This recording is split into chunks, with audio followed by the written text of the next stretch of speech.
All right, everybody. Hello and welcome. I'm Jack Butler. Thank you for being here. I am excited. I'm live with Clayton Olson.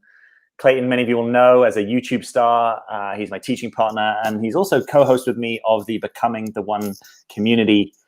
Clayton, how you doing, man? Thanks for being here. You know, I'm doing great.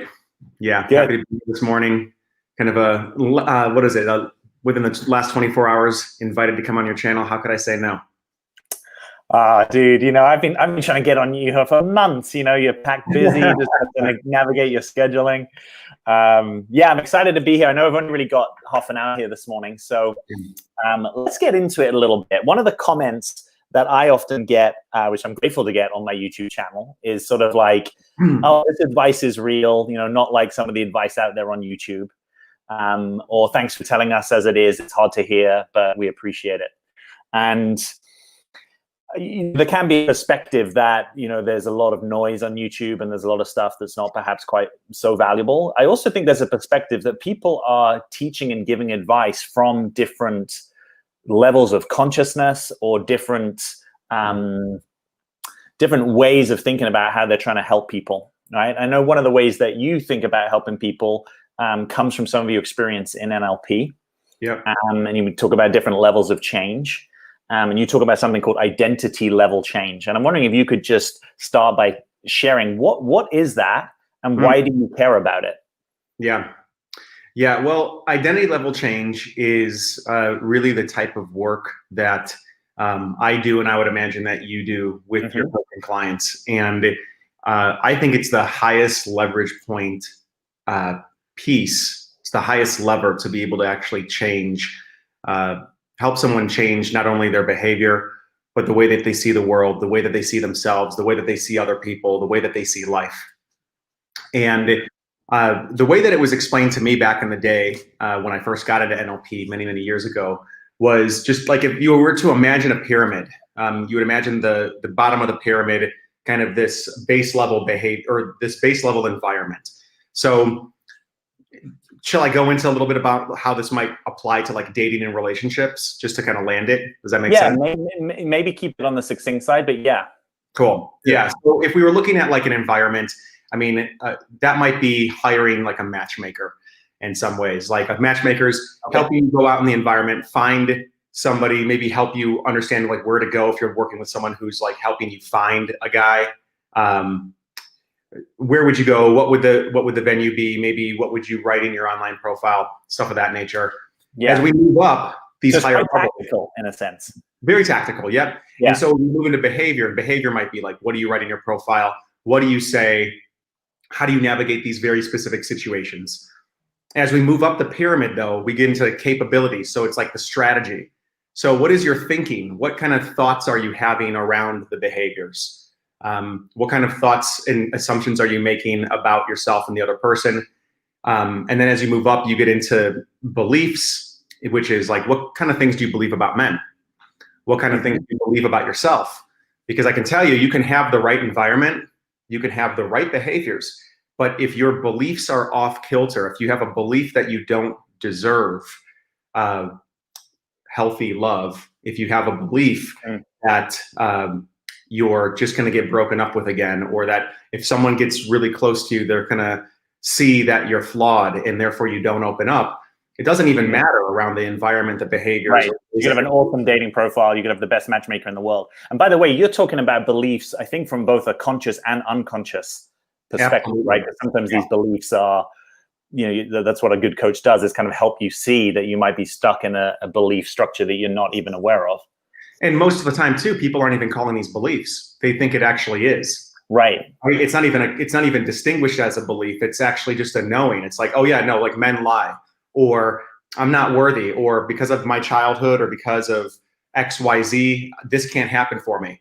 And so just to distinguish it as a level of belief can be transformative just in and of itself, because you realize it's a choice rather than it being reality. And then that's interesting. Wait, so just to clarify that, so you're saying anytime that someone distinguishes, hey, this is something I've just sort of taken as true, but now I'm seeing that it could just be a belief or perspective, is that always changeable?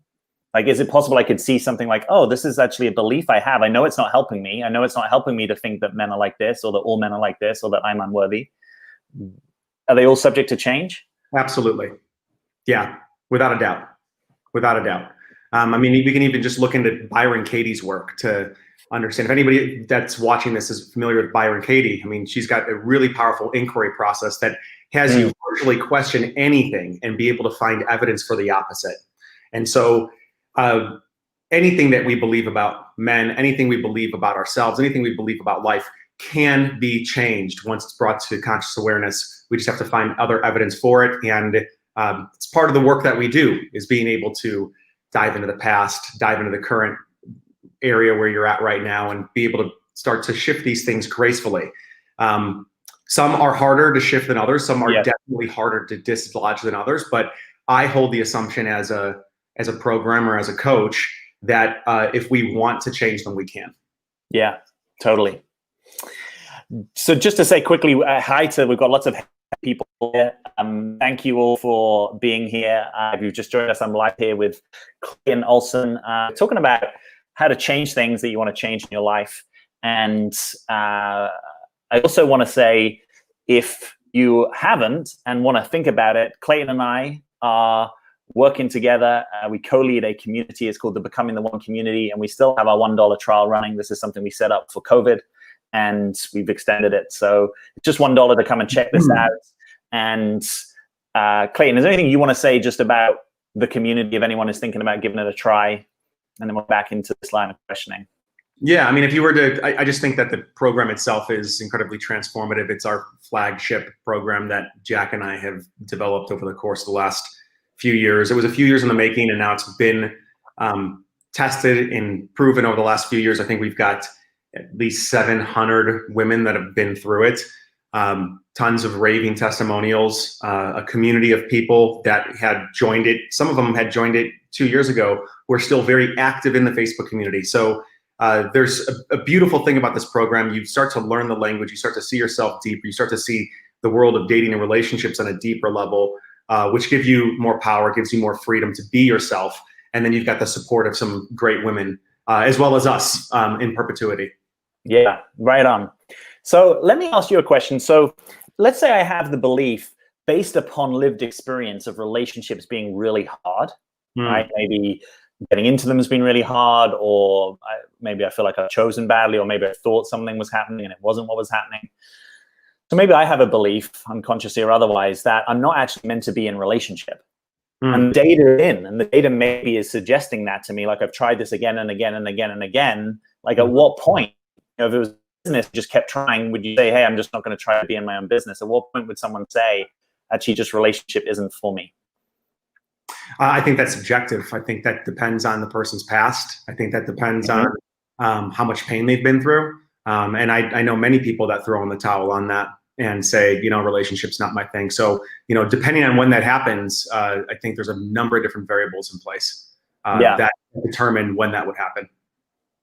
But are you saying for some people that you think that would be the right path to actually say, yeah, relationship isn't for me? One of the things that I might throw in there is, you and I, a bit from your line of work, we talk about being in rapport with your life experience, being in appreciation with what's actually happening. So it's one thing to say, I don't think relationships for me, actually as a sort of pat fear and doubt, rather than, I don't know if a relationship is for me. Let me see, let life show me, like let it be revealed over time. I'm kind of trusting that I'll either know or not know depending on what happens. So I'm not closed to it. I'm just not driving for it. Like, I need to have a relationship, and that those positions might be different than me sort of throwing in the towel, like, oh, I don't think relationships for me. And actually my experience is I'm kind of disappointed, I'm dejected, I'm fearful and doubting. Does that resonate with you? I think it does. Yeah, I like it. And what I hear you talking to is kind of how you're holding that belief from a place of either reactivity or a place of like intentionality and curiosity. And I like that. And I also think, just if I was approaching a client who had that belief and we came face to face with it, the first thing that I would do is I would trust the wisdom of that belief. That belief is there for a reason, and it would be disrespectful of me to go in and immediately try to change it and convince them that relationship is for them, because I'm sure that they came to that conclusion after a lot of different evidence that has come to them. So I think the first thing is to actually really respect it and see the architecture of perhaps why it's there and how it's actually serving them and keeping them safe. Because once we can really appreciate the beliefs that we have inside of us, even if they are limiting our lives, then suddenly we get access to begin to shift them gracefully. Yeah, got it. So you're talking about kind of being a good friend to the belief, like in the same way that you might be a good friend to your inner critic and say, hey, thanks, I know that you're trying to keep me safe. Okay. You know, I know the reason you're saying don't speak up is because there was those times in the past when I spoke up and it didn't go great, and you're trying to have me lay low and stay safe. Yeah, I get you. I see that. And there's something else I also want you to be open to, perhaps, which is maybe it doesn't just have to be that way. Yeah, you know, like maybe there's other possibilities, and it's really hard because, you know, I know it in the areas of life that have been a challenge for me, which honestly is many, right? I feel like, you know, work has been a challenge area. Health for sure has been a challenge area. Relationship has been a challenge area. It's hard sometimes when you've just been pounded enough to sort of think, well, maybe this is just my life. You know, maybe this is just it. But even that can, in my better moments, be met from a place of surrender rather than sort of woe betide me. You know, it's so unfair that I get this life, rather than, you know, there may